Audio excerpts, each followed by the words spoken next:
Annette Roth is in from Germany. Okay, guten Tag. Oh. Welcome, willkommen. So we've got a really wonderfully international group of people today. This is great news. All right. Okay, so Lillian, give us a shout. Right. Time is up. Okay. So I think we are ready. Still 1 minute to go. Yeah. 1 minute to go, right? Let's use the minutes.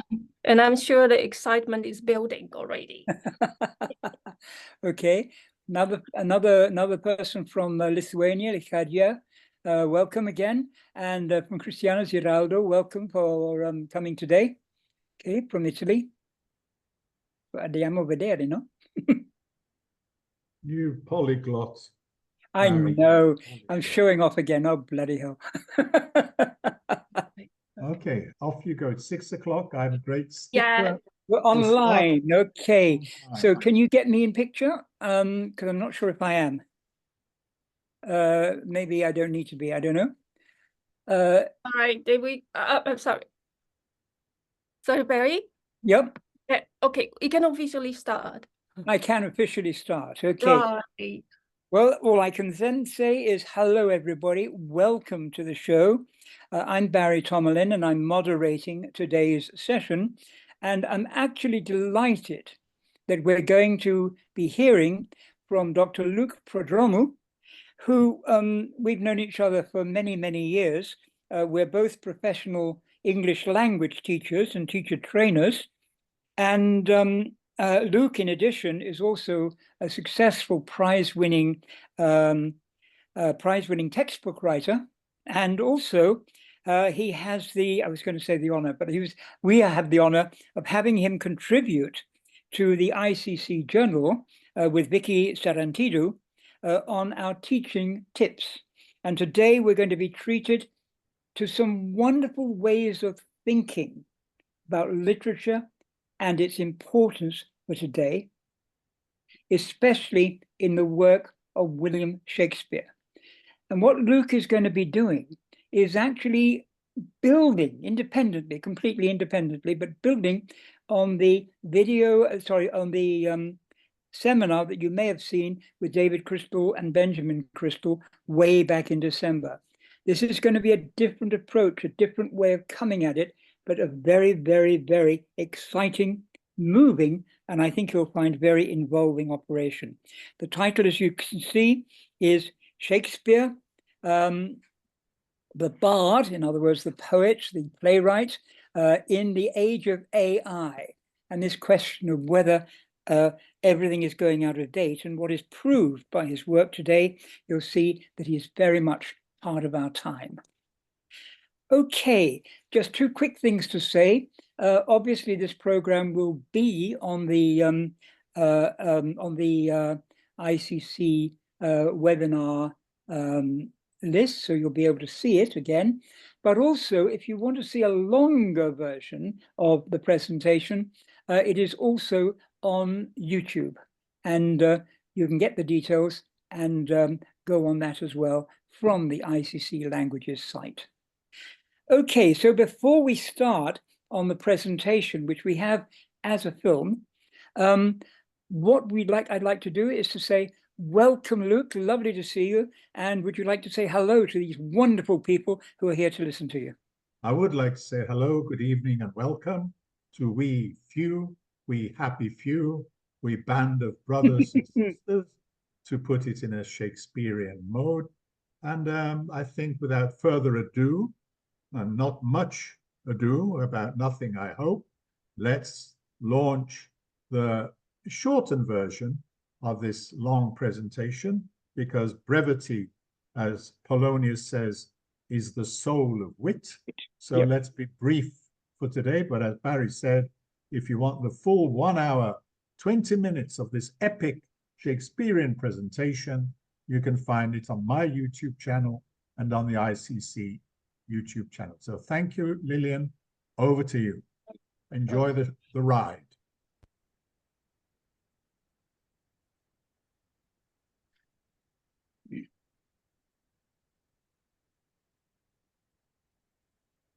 Well, hello, good evening, and welcome. to my friends and colleagues from ICC Languages.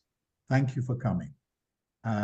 You can see visually at an instant what we're going to be talking about today together, I hope, one way or the other.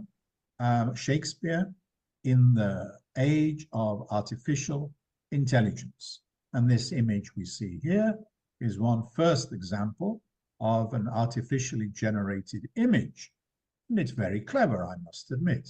But we're going to be digging a little deeper into the connection between the natural intelligence of a great creative genius like William Shakespeare and the artificial intelligence, a product of the intelligence of computer scientists, and see where we stand vis-a-vis Shakespeare's work above all, but in connection with the world in which we live.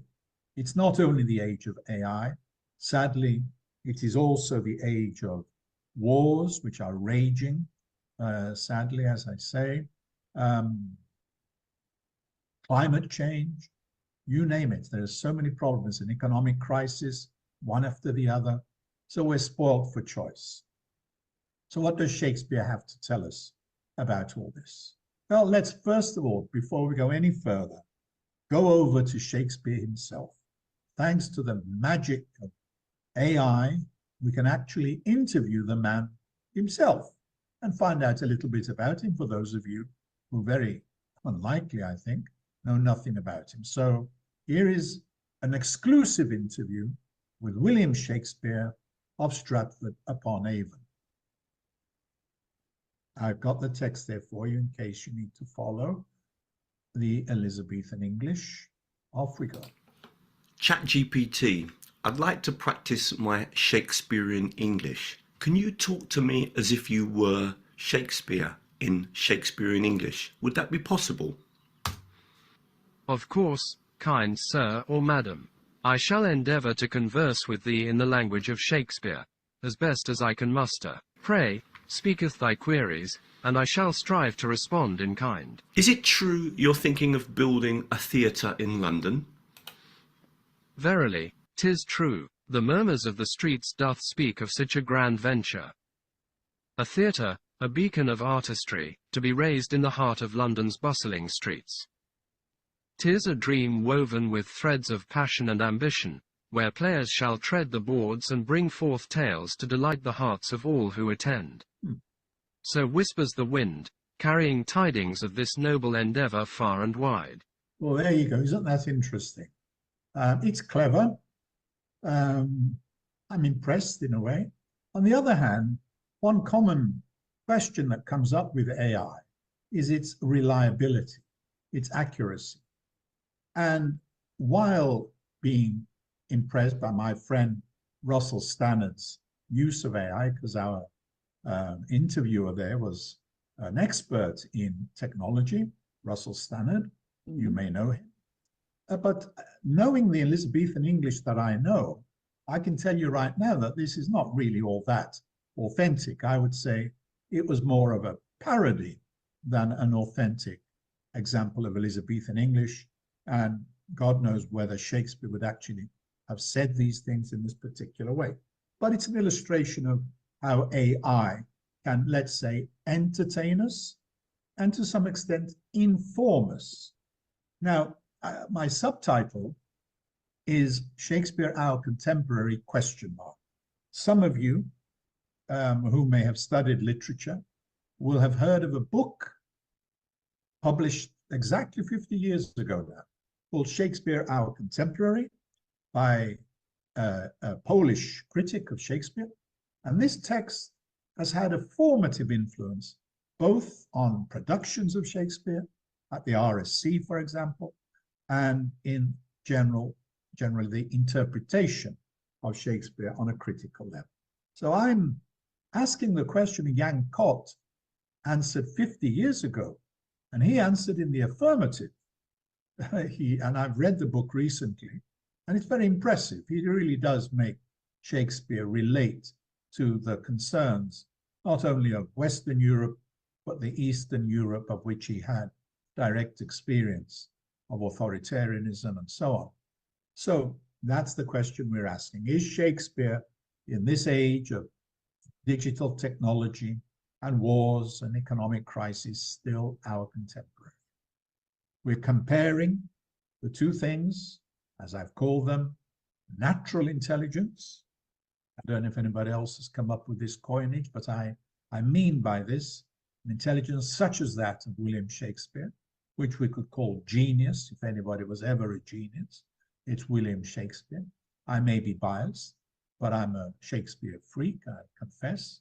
And we're comparing his, if you like, power to inform us, to educate us, to help us in our everyday lives with artificial intelligence, GPT, chat, whatever it's called, and all the rest of it. So let's see what we should bear in mind as we go on our journey. Think about these questions and the distinction, the difference between wisdom, knowledge, and information. We'll come back to this quotation after we've explored Shakespeare through the texts themselves, but we'll return to this quotation. Where is the wisdom we have lost in knowledge? Where is the knowledge we have lost in information? We have just been given an example of the kind of data that AI can generate. The question is, does this constitute knowledge? What indeed is knowledge? And above all, what is wisdom? How can we convert information, knowledge into wisdom? That is the overall macro question I'm asking in order to help me understand if Shakespeare is still relevant today. So let's get into the text. I'm going to ask you to think about one of your favorite speeches from Shakespeare. I'm sure you will have heard at least of To Be or Not to Be. It may be your favorite, it may be one you remember. If you can't think of a favorite speech, think of any speech from Romeo and Juliet, Henry V. There are 37 or 38, maybe even as many as 40 plays now attributed to Shakespeare.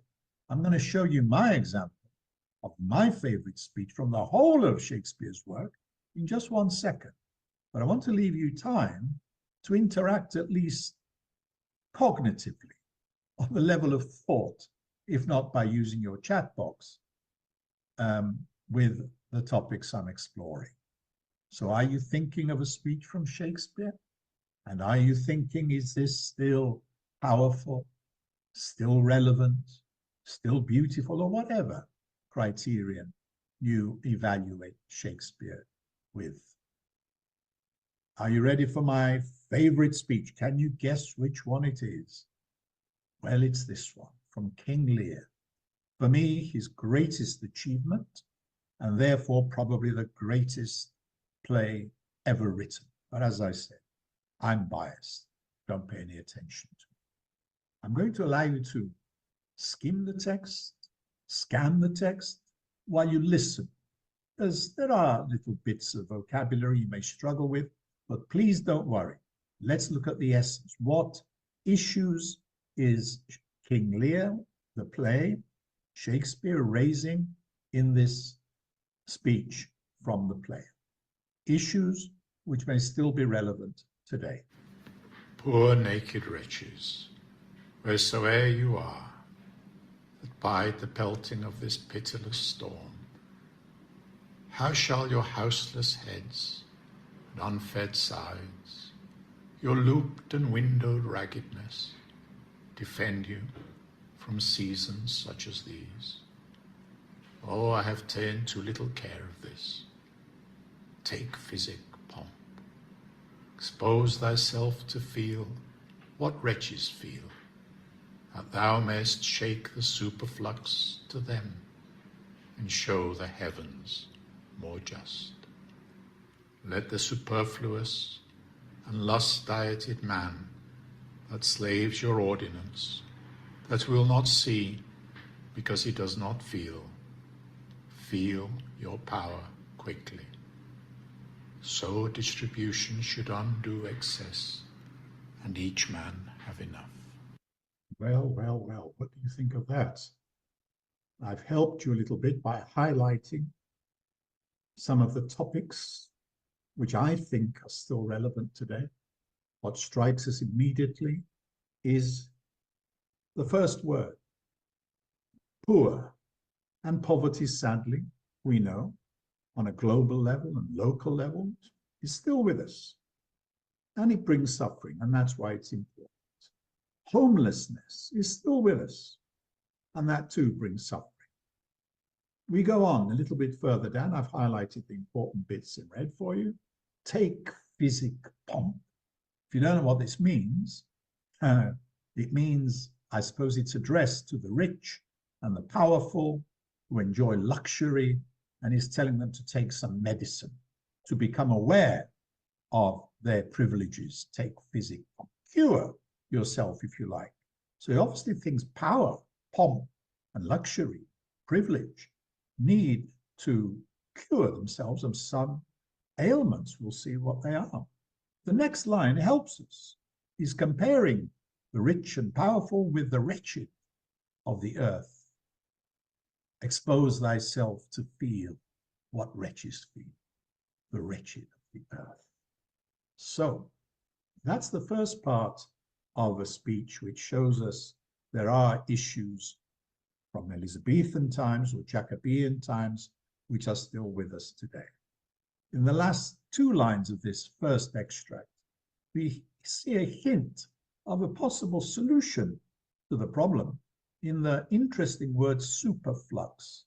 He was a great wordsmith, Shakespeare. Thou mayest shake the superflux to them. He's addressing the gods, the powers that be. And he's suggesting that the excess wealth could be somehow used to show the heavens, the order of things, if you like, the powers that be, to be more just, to be more fair. In the next part of the speech, I ask you, does Shakespeare propose any solution more explicitly? Have a look at the second part, which is actually spoken by Gloucester there. The first part was spoken by King Lear himself, there performed by the wonderful Ian McKellen on the left. On the right, I think we have Gloucester, an aristocrat, the Duke of Gloucester, who suffers a great deal in the play, but he learns a great deal too.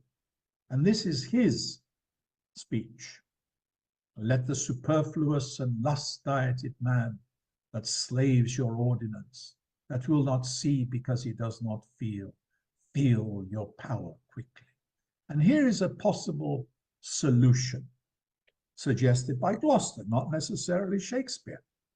This rich man, Gloucester, who's fallen on hard times, so distribution should undo excess, and each man have enough. Now that sounds very specific, and I would say quite radical too.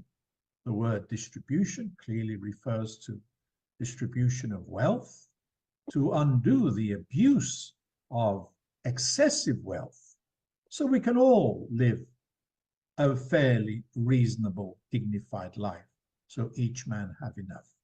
So I don't know exactly what Shakespeare might have meant by this superficially very radical proposal, and very modern too, but we may get a better idea as we go along, whether he's some kind of radical ahead of his time, or perhaps merely feeling compassion for the poor and thinking of a philanthropical way of resolving these problems.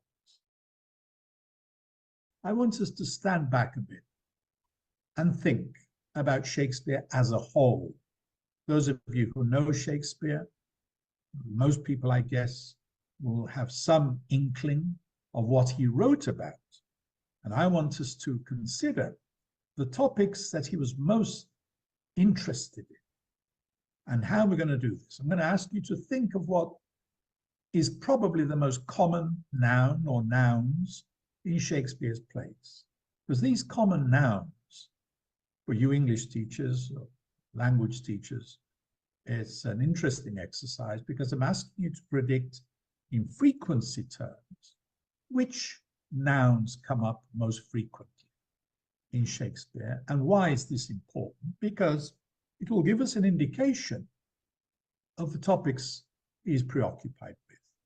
So you can think or use the chat box to suggest what you think is a noun. For example, I don't know, truth, love, war, whatever.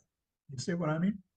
And then I'll show you what AI on the level of information told me when I asked it to give me the most common nouns in the whole of Shakespeare's work. Here we go. This is the word cloud that AI came up with. And you may have guessed some of these most common words in Shakespeare's plays. Love plays a big part, as you'll know from Romeo and Juliet, and not only Romeo and Juliet. It's a universal feeling, so it's not surprising, is it? More interesting, perhaps, is the frequency of words like the king and lord. They have something in common. They both belong to the aristocracy, and they are the people in power. And he was, I think we can infer, preoccupied with issues of kingship and the exercise of power in a just and fair manner. There are many, there's the word power, bottom left, by the way, I notice. There are so many things we don't have time to explore, all of these frequent words in Shakespeare, but it'll give you an idea. I'm going to focus, of course, on the two extremes of those in power at the top of the pyramid and those at the bottom, ordinary people, in this talk. So looking at the people at the top, the royalty, the nobility, and the landed gentry, this is a historical, factual piece that I picked up from the internet. Thank you very much to Wikipedia. If you read it, it tells us just how much wealth the royal, the aristocratic class, let's call them, actually control. And I've left out the figure for you to guess. Together, the last sentence says they comprised about how much percent of the families and owned most of the good farmland. Can you guess? Think of a number from 1 to 100. It's actually quite surprising, well, thought-provoking, I think, that 2% of the landed aristocracy, including the monarch, controlled most of the good farmland. I ask rather cheekily the next question before we go to AI once again.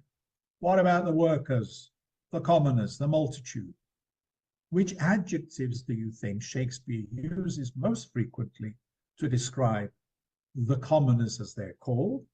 And very often they're also referred to as the multitude. Okay, that's a more polite way in which they're described. But can you think of how he describes them? Positive adjectives, negative adjectives? Again, as you're thinking, I'll explain that I went to my AI application and I asked, can you tell me which adjectives Shakespeare uses as modifiers just before the noun multitude? And this is what it told me. And what does it mean? My God, some words hit you straight away. The bigger the font, remember, the more frequent the word, and therefore the concept in Shakespeare's plays. I think probably the most frequent word he uses is, as you can see, have a good look. And if you look at it visually, the word rude stands out. And rude, of course, doesn't simply mean, as it does in modern English, impolite. It means something like vulgar, crude, lowly, peasant-like, barbarous, very negative, base, the low of the low, the lowest of the low, the base, the common people, the desperate crowd, the desperate multitude, and so on. Idle, idle. Well, that's quite frequent, isn't it? Sitting around doing nothing. Perhaps they need to go and find a job. Bold again, I think means something slightly different from what it does today. I don't think it's a positive adjective. In Shakespeare's English, I think it's negative. It means rash and reckless. So a very, very negative picture of the ignorant multitude. Now let's look at Henry's war. This is the night before the great Battle of Agincourt, in which he conquered the French. Yes, of course, Henry V, you will know. And he disguises himself the night before the battle, and he moves around the camp anonymously, incognito, talking to his soldiers, the ordinary men, to see what they're thinking. Very clever strategy. And one man says, I would he were here alone, and many a poor man's lives saved. The he, a pronoun there, this is what Halliday would call anaphoric reference. Who is he? He comes up again in the second sentence, his cause being just and his quarrel honorable. Who is he's referring to? Anaphoric reference. Well, the first part of the dialogue is spoken by an ordinary commoner, a soldier called Bates, and he's talking, of course, about the king himself. And he doesn't know he's talking to the king because the king, there he is, supposedly is disguised. And the king, in disguise, defends the war and the likelihood of mass deaths in terms of the war being just and honorable. Well, you need to read the play carefully to see if that's what Shakespeare believes, that the war is just and honorable. But Bates, the ordinary soldier who has a name in this case, says, well, if his cause be wrong, it's going to be a crime, but we won't be responsible as soldiers because we're just obeying orders. And we've heard that many times throughout history. I was just obeying orders. But he's right in a way. They can't argue with the king when he says fight. And they do fight. The Battle of Agincourt, and this is the most famous speech in Henry V, the one which roused the people of England to resist the Nazis. But before we look at it, you answer this question. Are these words the words that refer to a place or a person? People or places? Bedford and Exeter, Warwick and Talbot, Salisbury and Gloucester. What is this? Names of people or places? What do you think? In the famous speech before Agincourt, Crispin's day, King Henry is referring to these distinguished aristocrats, Bedford and Exeter, Warwick and Salisbury and Gloucester. Talbot is another aristocrat. And they have names, you see. And these names will be famous in future.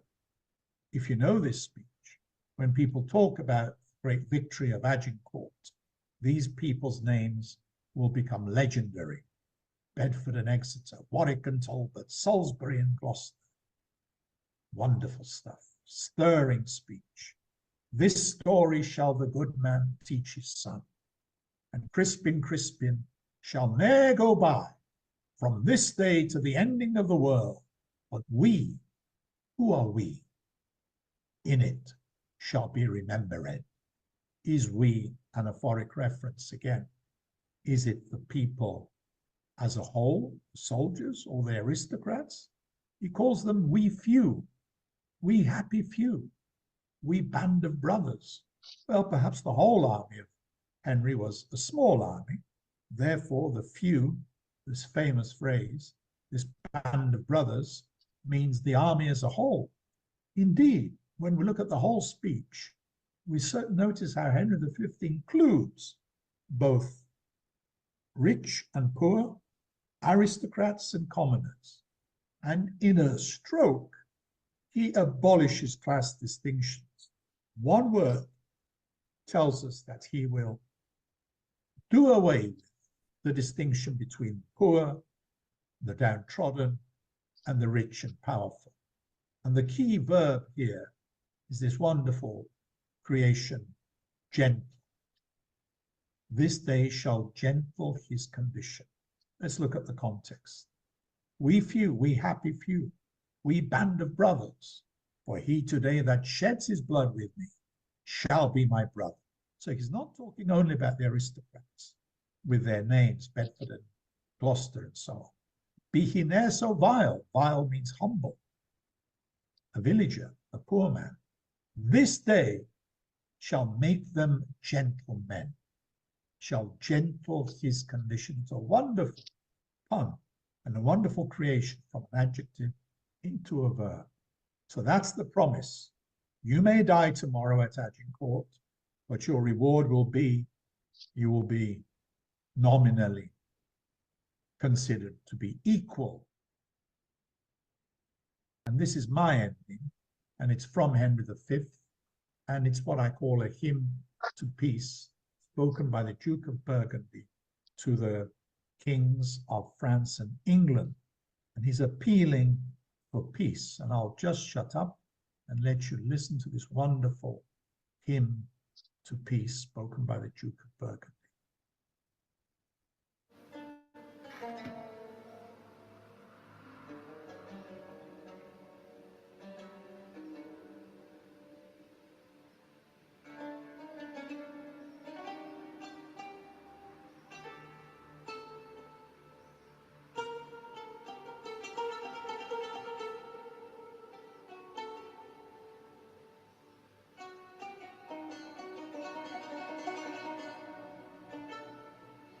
In Shakespeare's Henry V, the Duke of Burgundy appeals to the kings of England and France to consider the virtues of peace and to end a destructive war.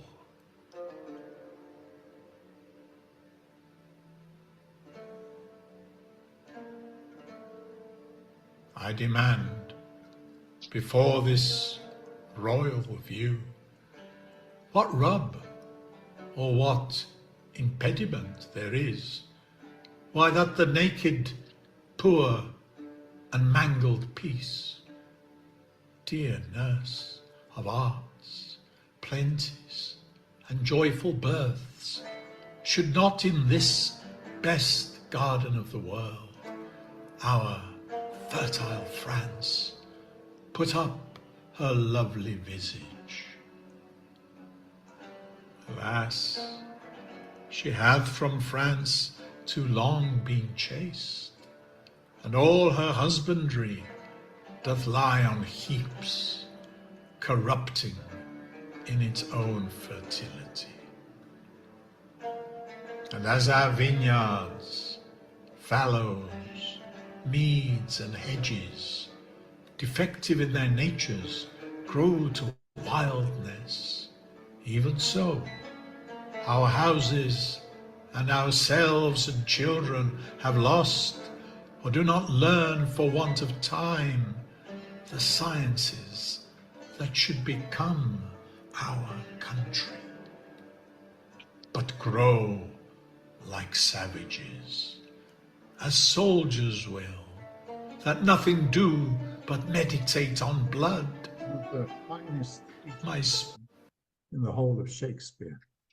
And as I say, it's like the Ode to Joy in Beethoven's Ninth Symphony.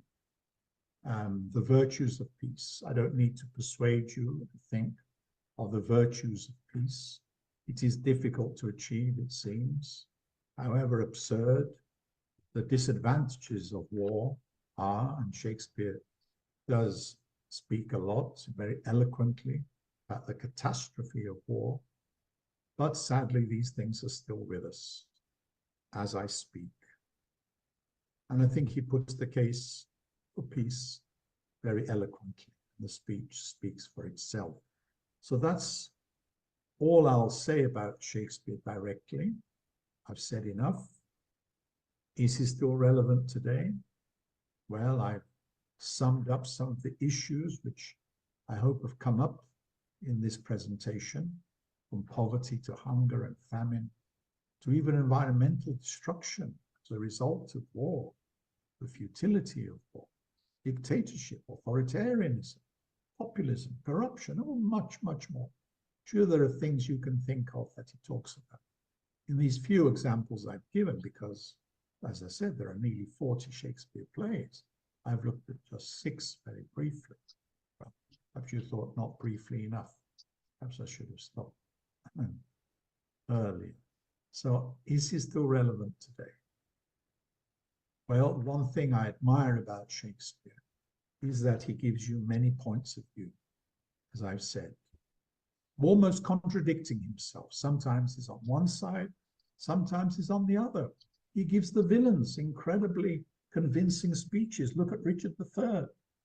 And he convinces you almost. He charms us with the speeches Iago makes, the villain in Othello. And yet he gives Othello some of the most beautiful speeches as well. It's the same in all Shakespeare's plays.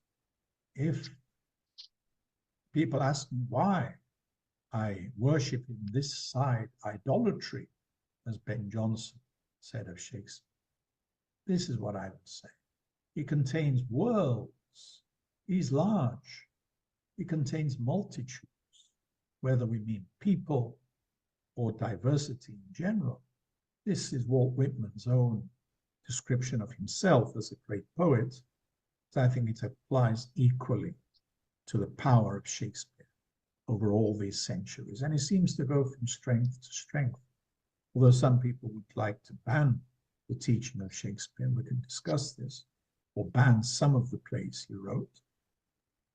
But for me, all of them should be performed, read, and discussed because they give us these points of view.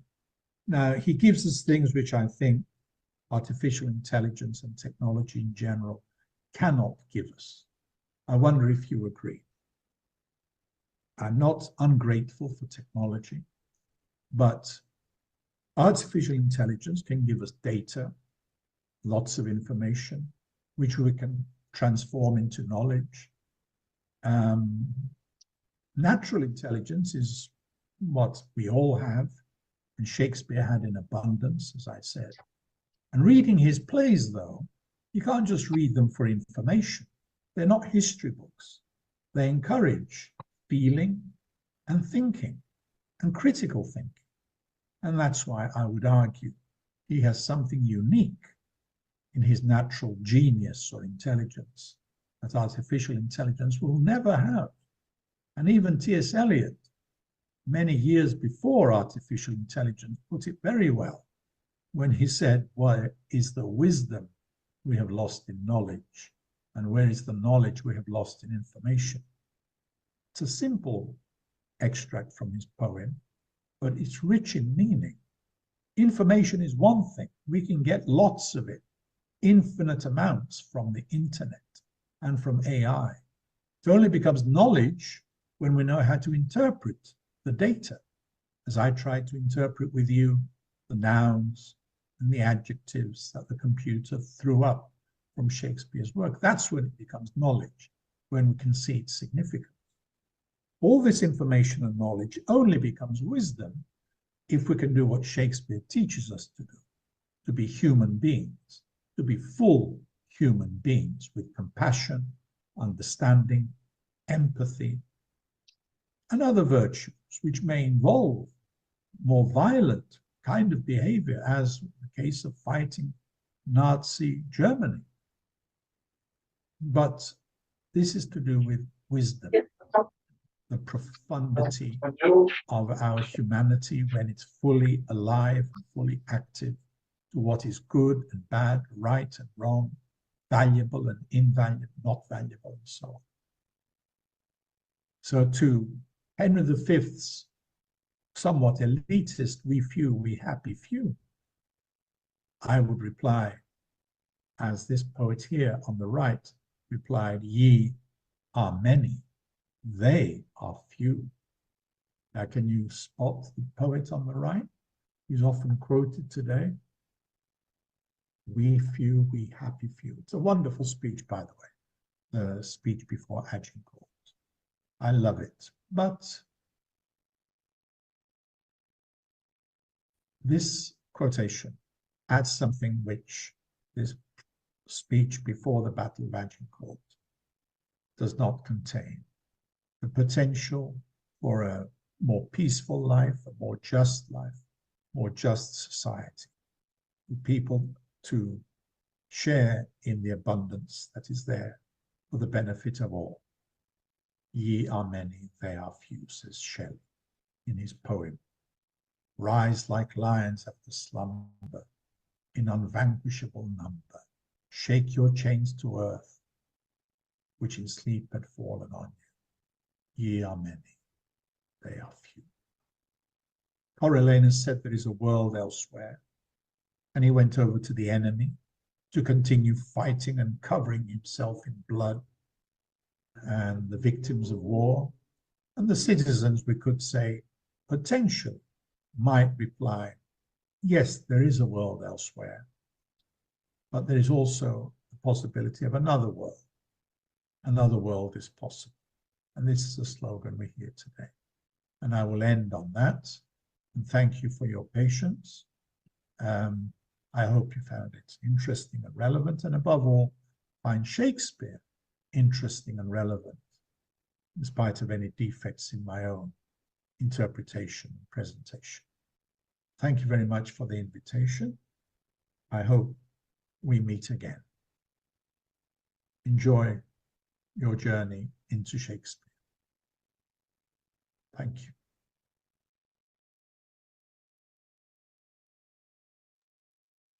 Thank you so much, Luke. That was tremendous. I think the Royal Shakespeare Company, the RSC, must be sad you never took up your alternative career as an actor, because actually this was a brilliantly delivered presentation and really thoughtful and really exciting. So thank you so much.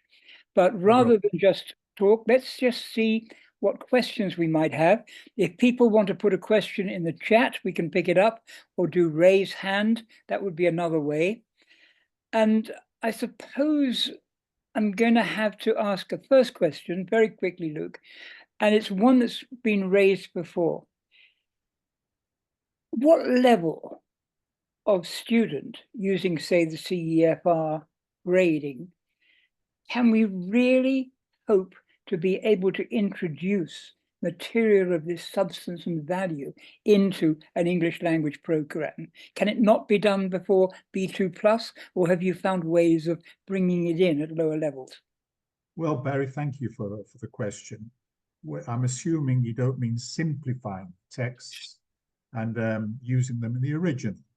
And my feeling is, on the whole, that they're only worth what they are worth because of the language in which they were written, and they cannot be separated, their greatness, from Shakespeare's poetry, because he writes both prose, of course, and poetry, and it's quite unique in its pure, undiluted form. Now, there are simplified versions, which I think can be justified. They're even published by modern ELT publishers, and with notes and exercises, and I think these below B2 level versions, or at least B1, would be appropriate as an introduction. Because, you know, I always say, Barry, at the end of the day, the original texts are always there. Whatever you do, either by way of teaching, using an adapted text, or by way of modern productions, which are often accused of abusing and manipulating Shakespeare for their own ends, and very drastic adaptations are made for whatever agenda. But I would say it doesn't matter. Shakespeare means so much to different people, different things to different people. And if you don't like what you see at the Royal Shakespeare Company, or at the Globe Theatre, or wherever in London, or wherever you happen to be, you can always go back to the original. And I think anything in pedagogy, Barry, that whets the appetite of the learner for more learning is always justified. That's the criteria. My ideal, in an ideal world, it would be for everybody to be able to launch into the original of Hamlet and King Lear from the word go. Clearly, that's unrealistic. Even today, we saw with colleagues like yourselves, very sophisticated and immersed in language, probably thought, well, what does he mean by this? What does he mean by that? Because language does change over time. And it's poetry. And Shakespeare's meanings are often multiple. One word, as you know, is polysemous. It has many meanings. And that's the beauty of it. The puns, the wordplay, the echoes of one meaning in another word and another word. It's wonderful. It's like a piece of music on many levels. So I would say if you wanted to stick only to the original, you need at least to be B2. You need a good first certificate. And ideally, I mean, when I used to teach literature, whatever literature it was, the Victorian novel, the old Cambridge, what they call it, diploma days, those courses on culture and literature, which you know very well, were aimed at proficiency level students.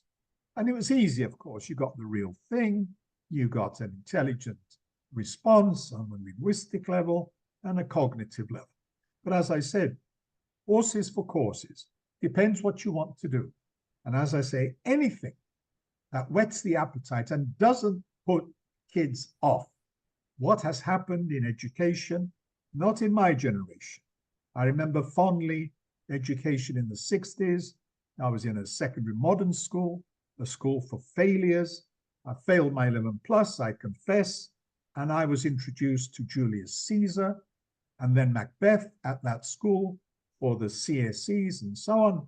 And I fell in love with Shakespeare with, I was a native speaker, of course, of the language, if you like. And then in grammar school, I did even more and more. And in A-levels, and I just fell more and more deeply in love with Shakespeare. So I would say, look, don't worry if you want to start with the kids. There are special publications by well-known publishers who've done a wonderful job in giving you sometimes a parallel text. On one side of the page, they give you the simplified version, and on the other, they give you the original. So you get the best of both worlds. And you get some wonderful language exercises, vocabulary, grammar, topics to talk about, connections with our own world. So I think there is no one answer. Well, you just led beautifully. I'm sorry to interrupt you, Luke, but you just led brilliantly into the question from Annette Roth in Germany, who asks, which book would you recommend to get into Shakespeare's spirit with students? Oh, with students? Well, with students, as I say, there are the original books aimed at adults are really too sophisticated. It depends on what level we're talking about. There are some excellent critical introductions, as you know, a myriad of introductions to Shakespeare, biographies of Shakespeare. It would be difficult to choose one, but I know there are publishers. There's a well-known Greek international publisher who I know has enormous success in other countries too, called Express Publishing. I had to review their Shakespeare publications. They asked me to. I think there's another one, I can't remember which one, maybe one of the big ones, Oxford or Cambridge, that do a similar job. They use simplified versions with or without bits of the original. So if you look at their catalogs, I'm absolutely certain Express Publishing did such a series, and it was very well done. I must admit, I was pleasantly surprised. And there are excellent exercises for connecting Shakespeare. What you want to do is use anything, however linguistically sophisticated, which connects these rather obscure texts in a cultural, linguistic sense, historical sense, with the modern world.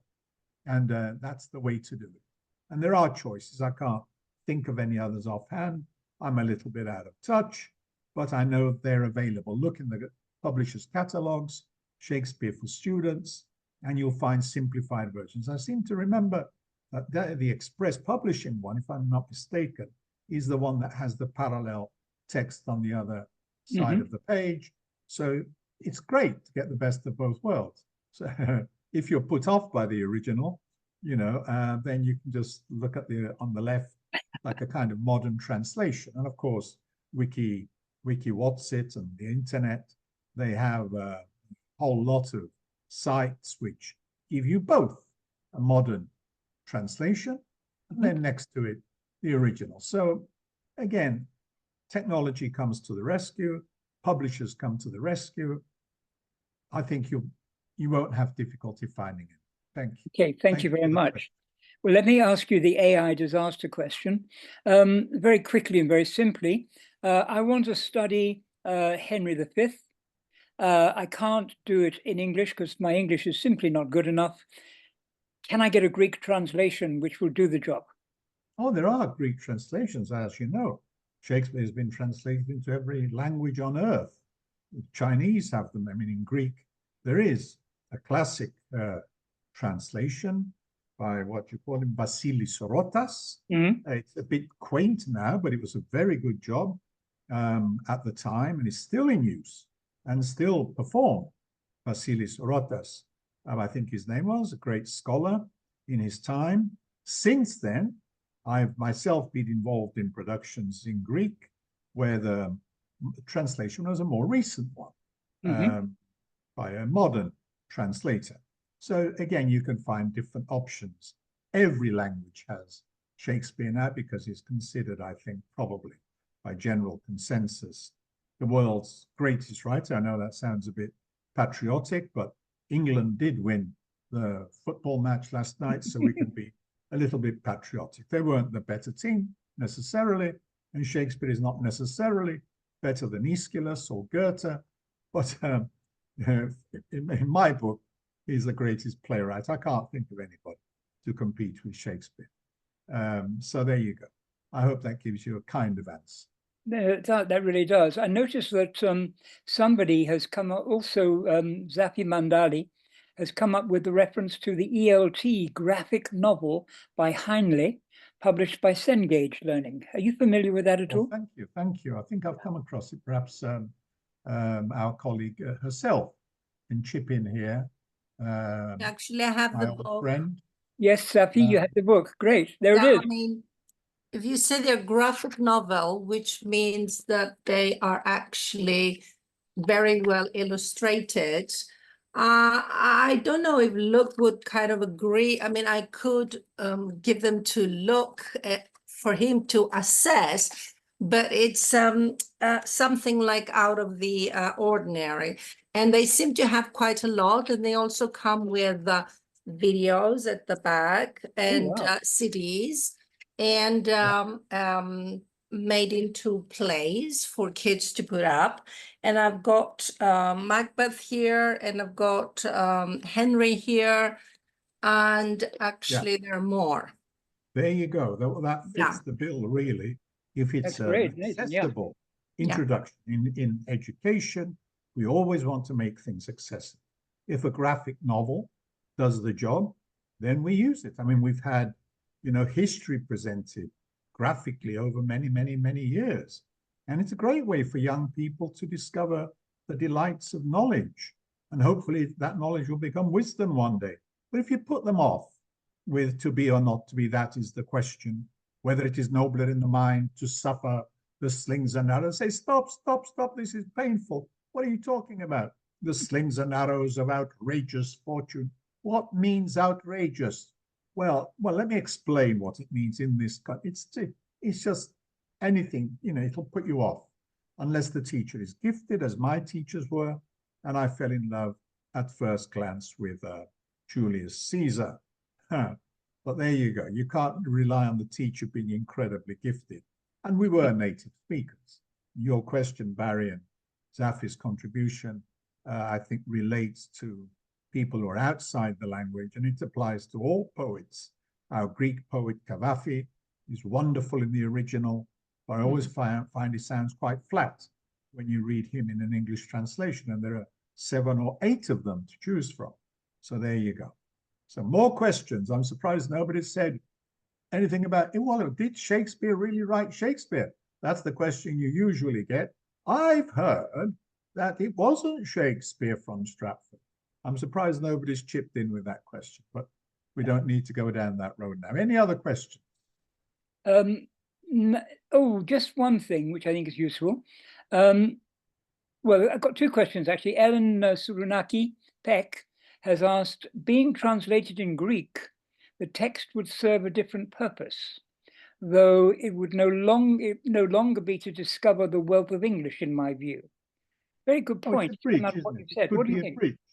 It's not about English if you read the Greek translation. It's a potential bridge towards English. If I read, as I did originally, the Spanish 100 Years of Solitude in my Penguin edition, it made me, by Garcia Marquez, I began learning Spanish, and one of my ambitions for learning Spanish was to read 100 Years of Solitude, Cien Años de Soledad, in the original. So yeah, for me, you see, obviously it's not the same, although it was a great translation into English, and that's a great gift, of course, producing a good translation of a classic work in another language. But it did introduce me to Marquez in the original. So it works, you know, anything. Education is about opening doors, raising expectations. I can do it. Yes, we can. Of course we can. And you've got to believe, first of all, you've got to be enthusiastic about Shakespeare. And it mustn't be a plodding around the class, reading bit by bit and then laboriously explaining every word, and killing him into the ground, explaining him to death, as it were. So there you go. It's not easy. Okay, but interesting. I think we're on 5 to 7. So let's make our last question. This is from Amrit Joshi. And basically the question is, in the novel, which I'm sure you've read, Never Let Me Go by Kazuo Yes, Ishiguro. I did read it once. Yeah. He mentions and makes references to Shakespeare while portraying a short-tempered boy, Tommy, especially when he is in a rage. What could be the purpose behind it? What has Shakespeare got to do with Tommy in Never Let Me Go? Well, I can't remember the details. I remember vaguely about Never Let Me Go, and I think it was to do with cloning, if I remember rightly, cloning people. But if a small boy is raging about Shakespeare, I can imagine it's because of some of the reasons I've tried to give, unless the questioner means something else, may remember the text better than I. But why a novelist like Ishiguro would present a young person angry with Shakespeare, maybe because it's a kind of medicine that kids are made to take, a punishment, and they rage against this. Of course they do, as they have the right to rage about any bad teaching. A good teacher doesn't thrust these things down kids' throats. You know how to facilitate, to make things easier. And if you don't make things easier, and it's all too difficult for our cognitive load, then naturally the kids are going to react. They're going to kick against it. So yeah, all of the things we've mentioned by way of, you know, staging the presentation, of facilitating access, access friendly. Yeah. Yes, otherwise you'll disable your students if it's not access friendly. Okay, let's move quickly, Luke, because we just got one raised hand, Stefania D'Amato. And if I can get this online here. Stefania, would you like to? Yeah, hello, can you hear me? Hello there, yes. We can hear you. Hello, Yes. I'm from Italy. So first of all, thank you very much, because it was such an engaging webinar, so inspiring for all the teachers and all the people interested in Shakespeare. Just a question. I was trying to find a connection between the quote about war that is defined in Henry V, just and honorable, with Wilfred Owen, Dulce et decorum est. So, I mean, they both have something tricky in the meaning. Yes, actually, it doesn't mean that war is honorable. Well, and good question. Yes. Wilfred Owen clearly is overtly ironic. He means the opposite. Now, Shakespeare doesn't exactly mean the opposite. As I said, Stefania, he has a knack of whatever speech he gives, for whatever point of view, he gives it with conviction on the whole. Not always. If you see the whole talk, 1 hour, 20 minutes, you'll see how sometimes he's not fair to the speakers, and he, if you like, doesn't give them a fair hearing. But I think in the case of Henry V, when he talks about a just and honorable war, he actually believes it. And it's like, you know, England had a right to conquer France. It's like you feel France really belongs to somebody else. It belongs to you. And therefore, because the French have stolen it, you know, the 100 Years' War, it went on and on and on. And the French and the English were squabbling for centuries, for a long time. And they still are almost. But in those days, they used to go to war all the time about who was right and who was honorable and just. And for Henry V, although Shakespeare does build in some irony in the opening scenes, which are often cut, where I think it's the Archbishop, gives a very long and winding, elaborate justification about the Salic law, which justifies conquering France. And I think the sheer length of that boring speech and the elaborate and intricate nature of the obscure arguments is itself ironic, and it kicks off the play ironically. And yet, Stefania, you listen to this day is called the Feast of Crispian, and so on, that wonderful speech. And once more unto the breach, dear friends. He makes Henry sound as if he believes it. And I think historically, the truth is not quite the same. They were more Machiavellian, I think, in their motives. Now, Machiavellian is an Italian author, just before Shakespeare, who taught leaders, historically speaking now, how to manipulate the people, how to manipulate war in order to hang on to power. And in the original talk, which you can access on YouTube, I show you how in Henry IV, which precedes Henry V, the irony of going to war against France and trying to justify it as a just and honorable war is actually built in to the presentation. We hear different voices, in other words. And even in Henry V, if you look at the two main films, popular films made about the play, the one by Laurence Olivier in the 40s during the Second World War, as I said, the fight against the Nazis, and the one by Kenneth Branagh more recently, you get the 2 points of view. If you like, you get the Wilfred Owen element brought out, not so much in the Laurence Olivier version, which is purely heroic and was designed to be heroic to help us all unite against Hitler. But Kenneth Branagh, on the other hand, gives you a very bloody and violent presentation of war, the miseries of war, which is closer to Wilfred Owen. So that's the wonderful thing I said about Shakespeare. He's so full of contradictions, and you can debate on both sides. I mean, normally we would say war is always unacceptable. And then somebody says, well, what if you're talking about Hitler then? Is that unacceptable? Well, you see how things become complicated. Now, France in the 15th century was not Hitlerian. It wasn't a fascist regime. This was aristocrats, barons, squabbling amongst themselves. And Henry V is another baron they're all spoiled brats, really, squabbling over England, squabbling over France, and leaving the people, ordinary people, very much out of it. We didn't have much time to explore that aspect of it, but it's in the original video if you want to have a look.